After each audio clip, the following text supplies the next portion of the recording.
सर्वेश्वर आपके द्वारा जो कर्म का विधान बनाया है उसके अनुसार जो भी कर्म करेगा, श्रम करेगा, परिश्रम करेगा, तपस्या करेगा, उसे शक्ति अवश्य प्राप्त होगी।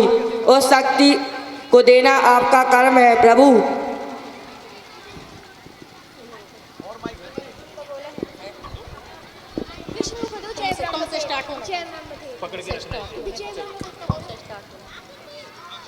बोले हेलो।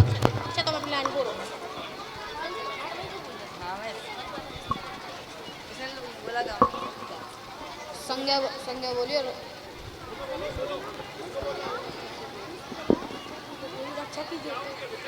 बोलो।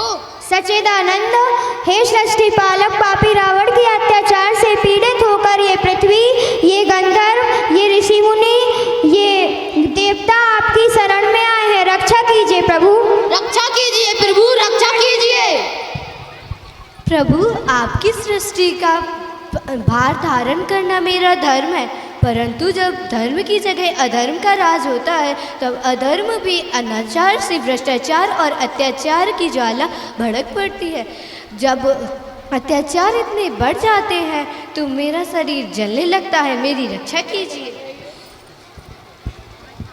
हे प्रभु, धर्म और सत्य का नाश हो रहा है और पाप की शक्तियां बढ़ रही हैं। राक्षसों का राजा रावण अपने अहंकार के मद में चूर होकर अपने पृथ्वी त्राही त्राही कर रही है। करुणा निदान जब वो अभिमानी चलता है तो ऐसा प्रतीत होता है कि मानो धरती को अपने पैरों तले कुचल रहा हो।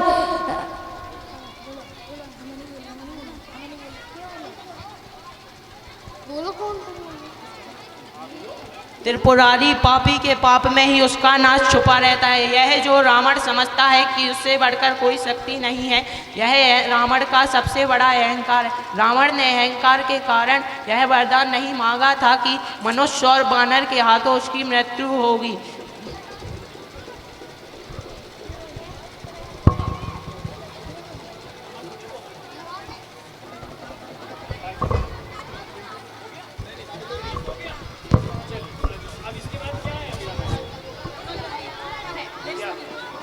ये प्रथम दृश्य देवता परिचर्चा के रूप में समाप्त हुआ।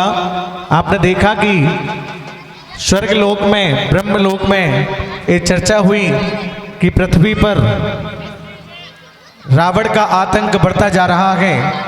राक्षसों के राजा रावण का आतंक पूरी पृथ्वी पर बढ़ रहा है और आतंक को समाप्त करने के लिए, पापी को मिटाने के लिए एक भगवान आत्मा का जन्म होना चाहिए।